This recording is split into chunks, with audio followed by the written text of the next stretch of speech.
Hey, everybody. Welcome back to your Dawn of Autonomy podcast. I'm Dawn Zolai, your host, CEO of P3 Tech Consulting, and publisher at Autonomy Global.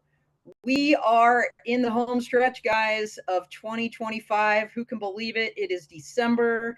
It is a month we've dedicated to the theme Best of 2025. Thank you to our sponsor, True Weather Solutions. If you missed the show with Don Bershoff last week, it was another classic, so go back and watch it. We'll have an article coming out here shortly on AUVSI channel, so check that out. But man, when you think of Best of 2025, we've got some of the best right here today. And I'm so honored to have with us. We've got Kenji Sugahara, we've got Charles Werner, we've got Liz Forro, representing all different kinds of stakeholders, from public safety to drone service providers to the commercial drone industry and advanced air mobility industries. So welcome to the show, guys. We are so happy to have you today. Glad to be here. Yeah, All thanks, right. Don. You brought together the troublemakers in the industry. I don't know what you were thinking. Well, I'll tell you what I was thinking. And for everybody that watches this show, you probably know that every single year for the last probably 5 that we've done the show since its inception in one form or another, we've always had an FAA NASA end of year roundup. And this year, I believe because of policy considerations and kind of I would say, holistic pullback from those agencies, they've chosen not to participate, which made me sad on a whole bunch of different levels. But you know, as they say, when a door closes, a window opens. And I looked around and I thought, man, who could speak to what happened this year in the industry? And it was a no-brainer to get all 3 of you on the show. So I know most people watching the show probably know you, but let's do this real quick. Let's do a 30-second elevator bio pitch around the horn. Let's start with Liz, and then Charles, and then Kenji. So Liz, over to you. Thanks, Dawn. So I'm Liz Forro. I'm the policy director of the Commercial Drone Alliance. We are the leading advocacy organization for the commercial drone industry. I'm sorry that NASA and the FAA kind of backed out. I have 10 years, 10 plus years of FAA experience. So I'm a poor substitute, but happy to be here. By no means are you a poor substitute, but we're so glad to have you. Charles, over to you. I'm Charles Werner. I'm a retired fire chief from Charlottesville, Virginia, and the director of Drone Responders, which is the leading nonprofit program to advance public safety UAS, counter UAS, and advanced air mobility, with just under 13,000 members, participation from 92 countries, and over 500 international members. And I just wanted to clarify, Dawn, so we're the second choice? Is that what you're telling us? You are my best backup plan, my friend. Glad to be here. Old reliable, Charles. Old reliable. There you go. Oh, my goodness. All right. Kenji, over to you. Great. So I'm Kenji Sugahara. I am an advisor and former CEO of the Drone Service Providers Alliance, which is the United States' largest group that represents the small and medium-sized drone operators. And as an alternate hat, I'm also the director for the Oregon Department of Aviation and also the chair of the Emerging Aeronautics Committee for the National Association of State Aviation Officials. Wow. Okay. So you can understand, everybody, why these guys were the window that opened, if you will. And by the way, I want to say we are live, of course, and we've got our friend out there. He's in Pakistan right now, moving to Ireland soon. Fahad is one of our ambassadors for next gen technology. He's saying very much looking forward to this discussion and to a value adding discussion. So thank you, Fahad, for joining us all the way from across the globe. Appreciate you, my friend. All right, so those were the bios. Now let's talk about your organizations. Charles, you kind of gave us a little bit of a preview in terms of drone responders. I'm telling you, my friend, every time I turn around, it's bigger and bigger. I just remember that 10,000 mark of members. I feel like it was yesterday, and now you're like over 13,000 and growing. So tell us a little bit about the genesis of drone responders. Why did you found it? Why did you create it? Basically, because everybody was starting something new that they had no experience from. They had no references. So we pulled together. The first thing that was the major part was creating a resource directory. which gives everybody an opportunity to go in and get free information on all the different topics that were there. I worked with other people. I went and spent hours to find everything I could find on the web. I reached out to departments to get SOPs, policies, procedures, just so people would be able to have a starting point and have references. From then, it just kind of exploded. We had totally mushroomed. We had a conference, and it is the largest public safety UAS conference in the world with over 600 attendees, which you've been there and been a part of. Yeah, every year for the last couple. And so then we ended up, the Florida debacle came with the drone ban, which then evolved into FLOGRU, the Florida conference, and actually the coordinating group first to deal with having a voice to communicate to their legislators. As you recall, a ban came out with no money. Yep. And then that group enabled $25 million to be plugged in to help offset some of those costs. And so it just that took off. Then what happened from that is we just started seeing state coordinating groups and chapters. So now we have 4 chapters and we have 6 others in the works. And we now have 7. Charles. We now have 7 conferences.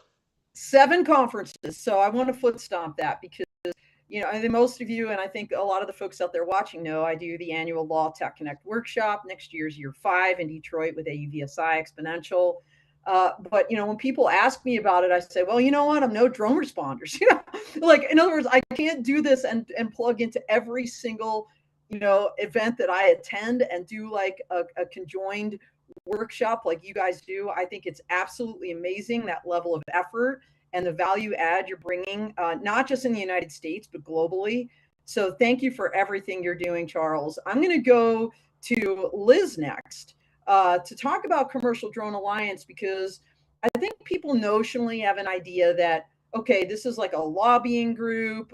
They've had some successes, and we're going to talk about those. So let's not get into those right now. But tell us a little bit about the origin story. In other words, why? I know Lisa Ellman was one of the co-founders. Why? What was behind the decision to found this group? And you know, kind of what's its mission? Yeah, I mean, I think you know, we just as Charles knows very well, we just celebrated our 10th birthday this year. So we're 10 years old as an organization, and I think the foundational sort of origin story of a lot of this came from, you know, how do you bring together the sort of commercial drone industry under one roof. And you know, I think there are obviously AUVSI is an incredible organization. They do a lot more than just commercial drones. And so our focus, you know, really kind of came in being that sort of inch wide, mile deep, in building the expertise to sort of advocate on behalf of the commercial drone, you know, industry specifically. We've obviously started to, you know, build bridges with some of the AAM companies, particularly around, you know, technology that fits in both, you know, both spaces. But our mission really has sort of centered on, and our sweet spot, I'll say, in terms of expertise, has really come with bridging the gap between the government and the industry and the commercial drone kind of stakeholder community, right? It's wider than just the industry. But how do you bring those two sides together? Bring the people who make the policy together with the people who are impacted by the policy, and have meaningful conversations to be able to, you know, learn from each other and ultimately get to the right policy outcomes. And so that's what we've been kind of doing, particularly in the last couple of years, is bringing together in what we call them summits. So we had 2 summits over the past year. To sort of, you know what? I'm going to pause you there. Okay, you want to go? You want to do that later? Yeah, we're going to talk about training and education and kind of all these other efforts here shortly. But I want to get to Kenji, because Kenji, I've been watching you, of course, Vic Moss, your partner in crime, if you will, my colleague here from Colorado, and you know, whereas Charles is locked in on this public safety crowd, right? SLTT, firefighters, you know, law enforcement. Liz, you know, as I think about CDA, you know, we're thinking more lots of different stakeholders, but primarily OEMs and, kind of people like higher level people, makers, doers in the industry. And then you have like, frankly, all those other pilots out there. Yep. And I know that's the crowd that drone service providers, you created your alliance to advocate on their behalf, which sometimes it's quite frankly different than some of these other groups. So tell us a little bit about DSPA. I know you guys are a couple of years old, not quite 10. So tell us about that origin story. So the origin story really starts with my idea on life, which is you have to help make policy. Otherwise, you get screwed, right? You get on the front end. Yes. So with my participation in the remote IDR, BV Lost Arc, and such, I got to a point where I talked to Vic and said, "Hey, Vic, would you be interested in creating an organization that represents the small and medium-sized operators?" Because there really wasn't a voice out there, right? You There think really about, wasn't. no, and Yeah. they are the largest group of operators that are conducting operations today, Yep. right? You think about the billions of operations that are happening.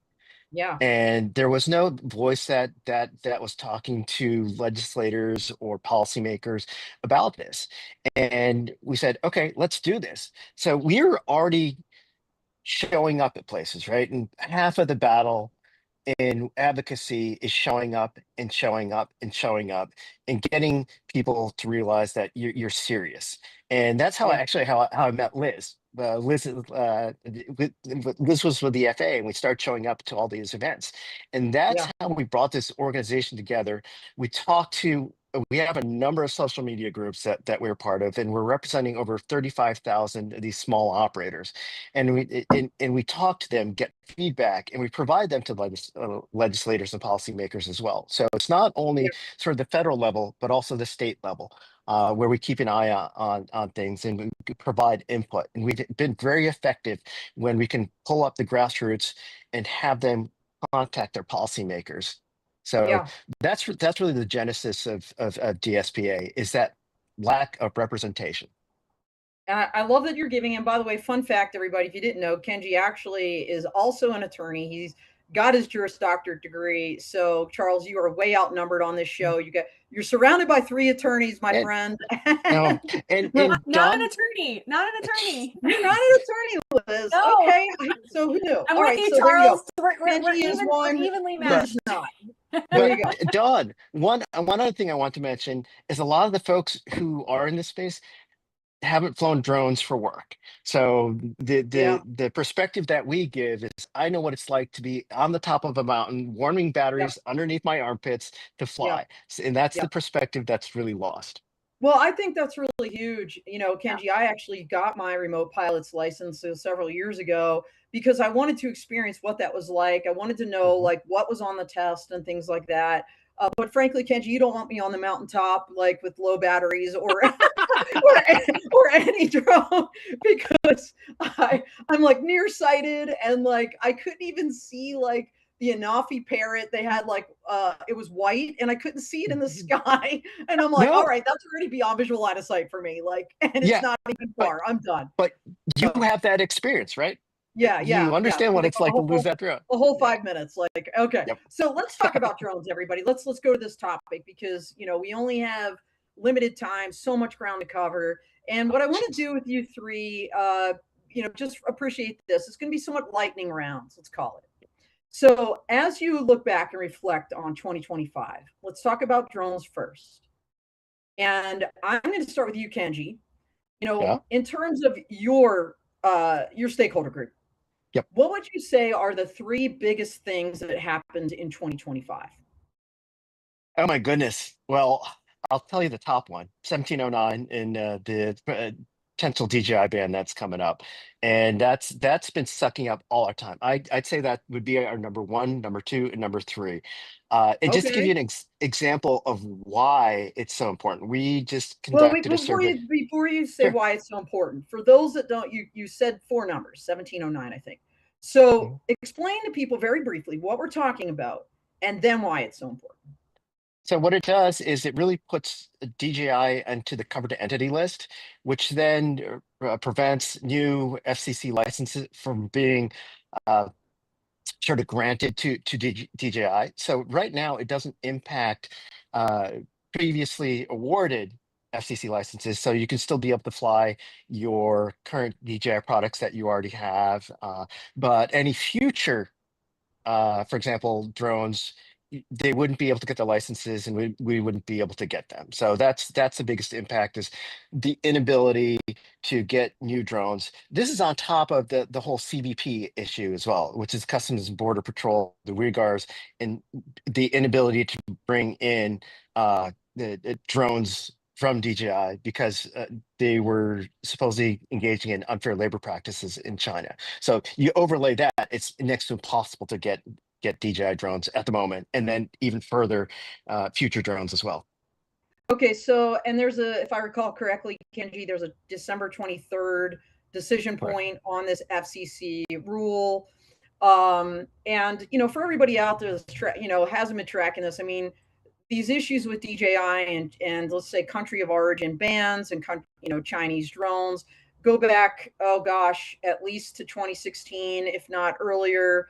For sure, in the military side, 2018 was the big year with policy bans. The Army started it. I was in the Air Force at the time. Air Force followed suit, Navy, followed by Section 848 in the National Defense Authorization Act that codified that ban in law. Other federal agencies followed suit by policy, not by law. And then later laws came into play, and then states started popping up. And then on top of that, as you say, then there was blacklisting with the Department of Commerce, and then this latest FCC thing. So let's say the beat keeps going, the beat goes on in terms of country of origin bans and Chinese drones. And for that DSP crowd, we all know, I mean, let's call it what it is. They're some of the best quality, cheapest drones you're going to find. And, and it's impacting a lot of people. Charles, I know it impacts public safety, but I want to go to you next. And I want to, maybe this is one of your top three, but I want to ask you the same question in terms of what would you say, looking at the public safety crowd, with regards to drones specifically, looking back on 2025, what are your top three issues this year or developments? Yeah, I think the first is going to be the BVLOS waivers. We saw dramatic changes, especially with DFR. So if you look back from 2018 to 2024, we had 50 of those waivers approved. After a year's worth of work with the FAA and some encouragement from the White House, we got it changed to where what would take 11 months to achieve was now being able for drones of first responder to be done in a week. And actually, that's just amazing. And by the way, everybody, I know we've got probably a very savvy crowd out there, but BVLOS is beyond visual line of sight. DFR is drone as first responder. If you have no idea what we're talking about, go to the Drone Responders website, read Autonomy Global, lots of articles on these topics. But the waivers, Charles, that you guys and the all the developments that you have been able to secure on behalf of the public safety community, I'm going to say, is it sheltered operations? Shielded, thank you. I knew it was an S and my brain isn't working. I'm not sleeping. I apologize, everybody. So that the shielded operations it was another one. But all right, so that's your, one of three was all the waivers you've been able to gather over time and get that timeline way down working with the FAA, which is amazing. What else? What are the other two? Just to really put an exclamation point on that, we went from 50 in 6 years to over 750 in 6 months. Unbelievable. It is now the most significant technological advance for law enforcement in decades, because you'll get eyes on the scene before they arrive, and they know what they're walking into, which has become the biggest de-escalator they have in their toolbox. Along the same lines, though, it's waivers, still waivers. And the other waiver is now we have one to many that we've gotten approved, where one pilot can operate multiple aircraft.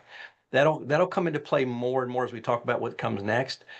And I think the other thing is we got the other DFR waiver under Part 107. So now we have Part 91 and Part 107 DFR waivers. And that DFR waiver, I would just tell you, it's now a template. So you check off the boxes, you understand it, you make a signature, you send an email, and you're in process. If you're flying 200 feet and below, it's ADS-BN only, and you get automatic approval for Class G and the other airspaces, as long as you're flying below the facility map grids. And we have had success of getting tailored airspace to allow public safety to fly in zero grids and other grids around airports that have been overly conservative, but now can fly emergency missions without having to call and get an SGI. So I'll stop with that. An SGI is a special government interest. Yeah. And Don, quick thing for you too. Yeah. This actually has an impact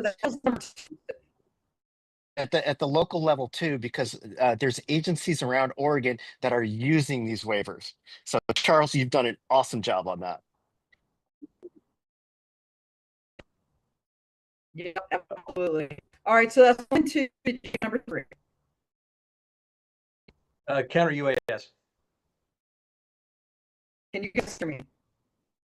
Oh, counter UAS. All right. You all hear me? Yes. Okay. Yeah, you're fine, Charles. Go ahead.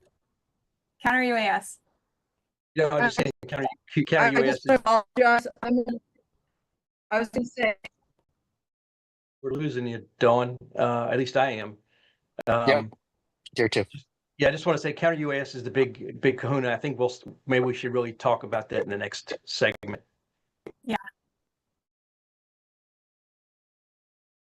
So Liz, you're up, I guess.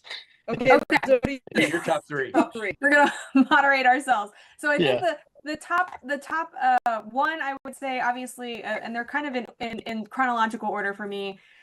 Obviously, getting the administration relatively early in the administration to issue 2 executive orders, one on innovation and one on drone security, is a huge thing for the industry, for the public safety community, for sort of the broader sort of stakeholder community in UAS. Having an administration sort of make this a priority early, in the term is really critical for getting all the other like smaller things that we all want to get done. It's super helpful to have that umbrella stamp of approval. Next, I say it's almost like I have 2 number ones. Getting the BVLOS notice of proposed rulemaking out with Part 108 and Part 146 after many years of advocacy of the work of the Aviation Rulemaking Committee back in 2022. I know that it wasn't everything that everybody wanted, but just having it out, having the opportunity for the industry to comment. I know that was for many of us a 60-day marathon that we all sprinted together. But I think that was, there's no way to sort of emphasize how important that was. And then the third aspect I will say is I'm going to agree with Charles on the counter UAS front. And I think we're going to finally see some movement here at the end of the year in the National Defense Authorization Act. So we can talk about that next, but I'll foot stomp that again. That from a commercial drone industry standpoint, we've been very clear that innovation and security are 2 sides of the same coin. And to further advance in terms of innovation and integration and enabling technologies, we also have to have the tools to stop bad people from using drones, for bad purposes. Those 2 things have to kind of progress together. And so I think that hopefully now with what's coming, we can see major advances going into the next year. And I want to just add to what Liz said, a shout out to Commercial Drone Alliance. They organized all of the different groups to be able to communicate a message to the White House and to the Commerce Department on the rules and on the executive orders. So they've really been an advocate for all of us in the field. And I think that Commercial Drone Alliance and Kenji's group we're all in alignment. Yeah, and that's the beauty of it, Charles. I haven't seen that much alignment from so many groups, from getting all the states to align with a common message. You and I were talking, drone responders, Liz, you and I were talking. So you saw a lot of the common themes coming out of the comments that were submitted to Part 108. And of course, the biggest one that we saw was the gap between 107 and 108. So I think for all intents and purposes, one of the biggest successes to come out of the entire year was the alignment that we got between government, public safety, commercial operators, and having that common message. So I'm very proud of everybody coming together and having the right people in the right place to do that. So kudos to everyone.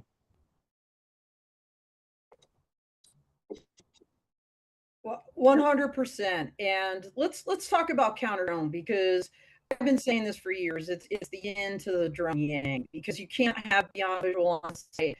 You don't know who's out there and somebody in your way. And the ability to do something about it if needed, or for public safety, what's that priority? Prioritization in terms of US traffic management and all of these other related issues. All calls you. So, let's start with you, and let's talk about counter UAS and SLT. Where are we on that? I think the exciting thing is, and probably one of the biggest factors of moving things forward, is the World Cup FIFA coming to the United States. That really has driven the importance of having counter UAS detection capabilities first, and mitigation capabilities for those host cities, the America 250 venues, the Olympics, and the National Capital Region. So that really elevated the status. We were getting nowhere. We take 3 steps forward and take 6 steps backwards and be back where we were. With the new language in the NDA, which I'll let Liz hit on, we're seeing major changes that are happening really quickly now. The key thing that Mark Batrick will always tell me is, when you're talking mitigation, we really have to have things clear on our rules of engagement, because that's a whole different if you think about New Jersey and everybody seeing everything was a drone, if everybody starts taking things down, we got a bigger problem. Having said that, what was even more interesting is Commercial Drone Alliance and drone responders got called at the last minute, 10 days out, and said from the White House that we want to do a counter UAS forum. And 10 days, this was for all the World Cup cities, for the American venues, others. We pulled it off. We had over 387 law enforcement from across the country. We had 32 vendors, and done in 10 days with a venue change 4 days out. So that was one of the things I've learned is, when the White House calls, don't answer. Because they had told us, well, I told them we needed 14 days, and they agreed, and then 14 days came and went, so I thought we weren't, and I told Lisa Ellman, okay, we're not doing this. And of course, the next day, Lisa calls me and says, Charles, we really need to do this. It wasn't even the next day. It was that afternoon. We had agreed that, okay, we don't have enough time to do this. And then they called that afternoon, and they were like, not only do we want you to do it, we're going to co-host it with you. And we're like, all right, all systems go. So I think I think that's a great transition to because that was a beautiful that was a beautiful example of the collaboration I think that can happen between the commercial space and the public safety space. Charles with drone responders expertise and connections in the public safety space, and the Commercial Drone Alliance having a plethora of connections in the counter drone technology providers. We were able to kind of bring our 2 expertises together and facilitate an event that helped everyone. And now it's exciting to see kind of the next step here in what we're seeing drafted in the NDAA right now. So this, I know many of us have been, looking for some degree of, reasonable, appropriate expansion of authorities, of counter UAS authorities to non-federal entities for many years now.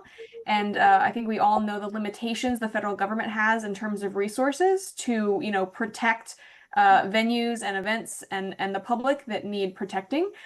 So what we're seeing now in the draft, it's still not passed, so I do want to emphasize that.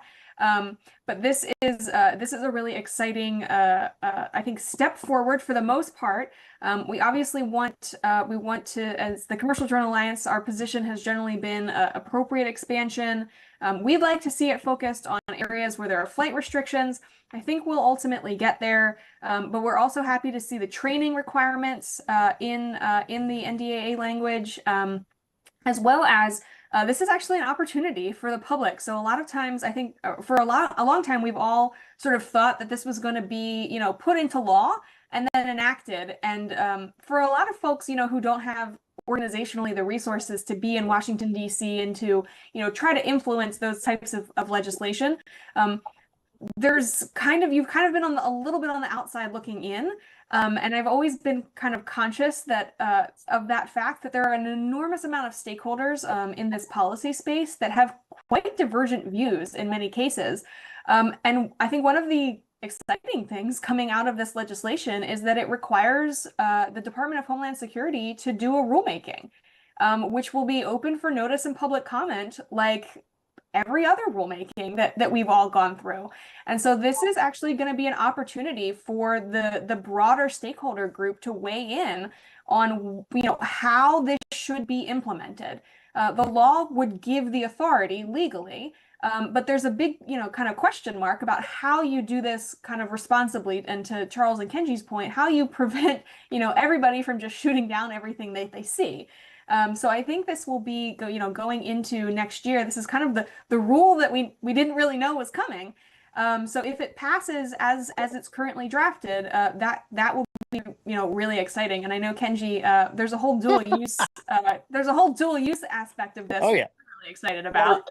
But before you go into dual use, I just want to say that the event we had couldn't have been done without Commercial Drone Alliance and drone responders partnering. Yeah. We had the public safety side, they had the industry side. We came together and the White House said, holy cow, you guys, we did it without the first federal dollar during a government shutdown. Yeah. Mm-hmm. So what I wanted to say is what we're also starting to see now, though, is we're starting to see some crossover between DoD into the domestic side. So we're having a communication looking at this from a whole of government approach. And now we're starting to see some frameworks come out and some better understanding of a marketplace, of more information about what you're trying to buy. Because what we've heard from all the people so far is it's like trying to drink from a fire hose. Look, if you don't know anything about the technology, it's like, oh my gosh. So Yeah. Kenji.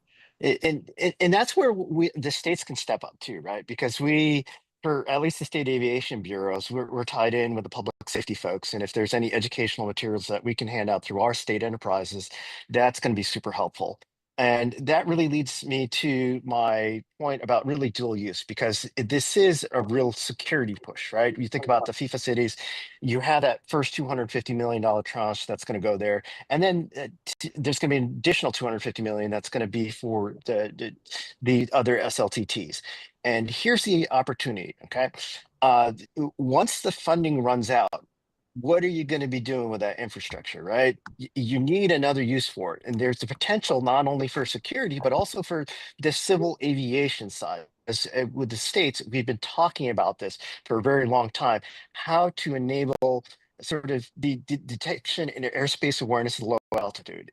Do you remember in Part 108 that the FAA said that there really isn't any surveillance under 400 feet, and that's a big area where there's that surveillance is lacking.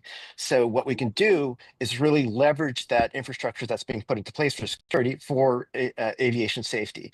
So what I've done as Association of State Aviation Officials is reached out to the National Urban Security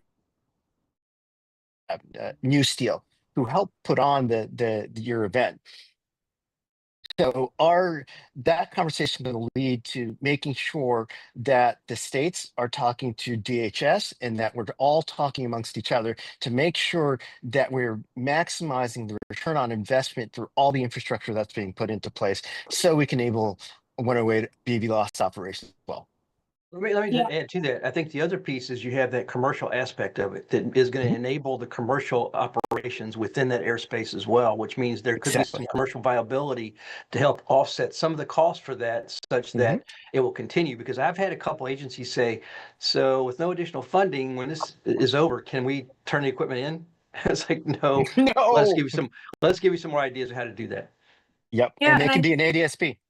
I think I was ADSP. going to say that's the perfect transition right into and this is great because the White House recognizes this. I think, those of us who have been in this space, particularly the UTM space, the UAS traffic management space for many years now, have seen that, what in aviation we call surveillance technology, in security they call detection technology, right? It's the same technology, and it can be used in both places. And so what that means for the sort of UTM infrastructure and the low altitude economy infrastructure that's necessary to take the next steps in integration as we get the 2209 rule, which we're, I think at this point we might be looking at next year. But I think they're still trying.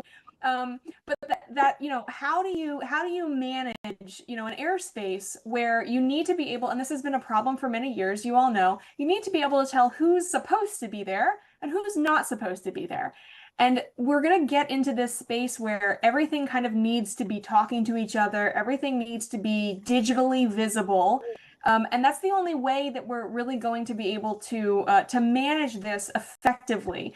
We do have the tools. I think we need to put them in we need to put the puzzle pieces into order. I think we're starting to see that picture emerge.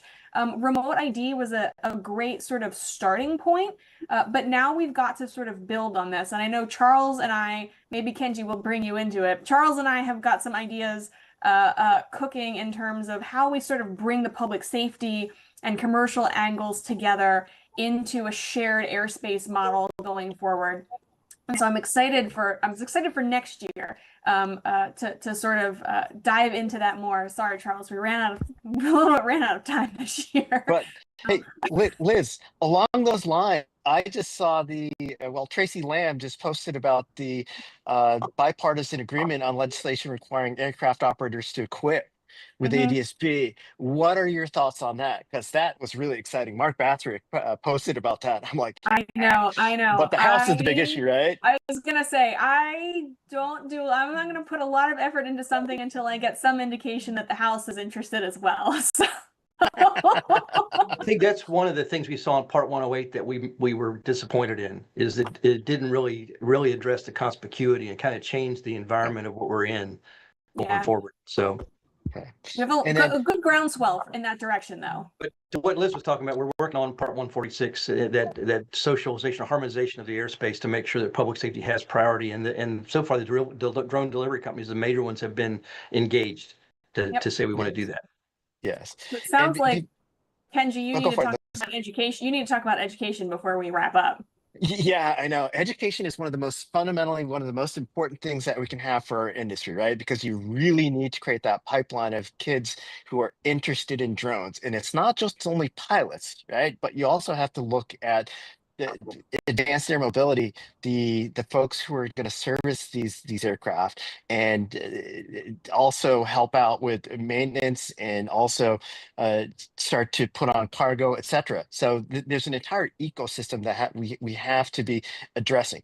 And remember, this educational shortfall isn't just us. So we are competing against all the other industries who are also facing the same exact shortages in qualified personnel. So I think one of the things as DSPA we're concentrating is that we're trying to make sure that the kids have access to low cost tools so they can get interested in and put their hands on drones as well.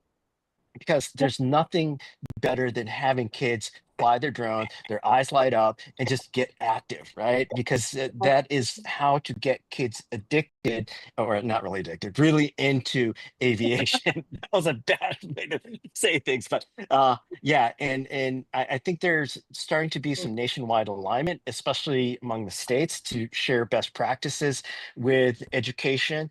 I know, for example, Oklahoma has a great program with Oklahoma, and a lot of states are to pick up on each other and trying to replicate what Oklahoma is doing. Because if you don't know, they have an absolutely fantastic aviation sort of program that starts in the K through 12 sphere, and and if you look at Oklahoma's aviation sector, it's starting to boom. And we want to be able to replicate that across all 50 states. So that is one of the priorities, at least from the State Aviation Bureau side as well, that and the SBA to sort of make that emphasis on education. We just hit real quickly is that looking ahead, we've got Part 108, we've got BVLOS, we've got artificial intelligence, we've got autonomous flights. I mean, we have got a lot coming next year. So I just want to put that exclamation point on where we're headed. Yes, no doubt. And that is one of the reasons why CDA does its summits, which I hinted at the beginning of this. But we try to bring together, and I'm so glad. I mean, for those of you who don't know, both the DSP and drone responders are in the CDA family as well. This is why we all talk so much. It's super helpful to have all of those perspectives as we're putting together these types of policy summits.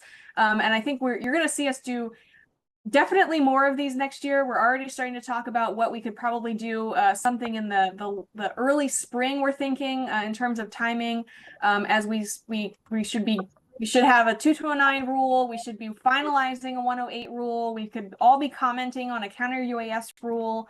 We could have a Department of Commerce rule as well. There's the Department of Commerce rule is up at the White House in interagency review right now and has been for a couple months now. So there's a lot of regulation, federal regulation potentially coming in the next year, very quickly in the next year. And so that is definitely one of the reasons why we bring together these summits, to bring together the people who really have to deal with the policymakers' decisions, and to make sure that the policymakers are really hearing those impacted parties, and honestly to give the policymakers an opportunity to defend their actions sometimes, or at least explain their actions. Because I think, having been on the policy side for many years, it's easy for the industry to sometimes get tunnel vision and forget that we're not the only stakeholders in the policy making space. There are a lot of stakeholders in all of this policy, and we are, I think, and I hope, and trying to continue to be some of the loudest, because we are, I think, some of the most heavily impacted, but we're not the only ones. And so it's really important that we stay grounded in the diversity of perspectives around some of this work. And I think we're going to continue to do this, and we're going to continue to stay agile and be responsive. Charles, I think we'll look for probably a little more than 10 days next time. That was a pretty aggressive timeline for us. But together we pulled it off. And I think that's what I'm honestly looking forward to in 2026 the most, is having all of this take the next step in terms of policy, and having this community sort of come together and continue to stay together. I think we've done as both Kenji and Charles mentioned, we did a great job of aligning around 108, and providing a consolidated, pretty in line set of recommendations for the FAA and TSA. And I think that is the most powerful coalition that we can build, and we're going to have to maintain it going into next year, because this isn't slowing down, we're only speeding up. And I'll go into 2026. The two things have to be two. One is getting DFR, those BVLOS waivers, done more quickly through Part 108, which mirrors it, each makes it even easier than we have now. And the second is making sense of counter UAS going forward. And up in the left corner, you can see my grandson flying a drone. I just want to say that's the future. Talking about exciting. The number one thing he wants for Christmas is a drone like mine that has a camera and can be seen on. He also wants his own phone.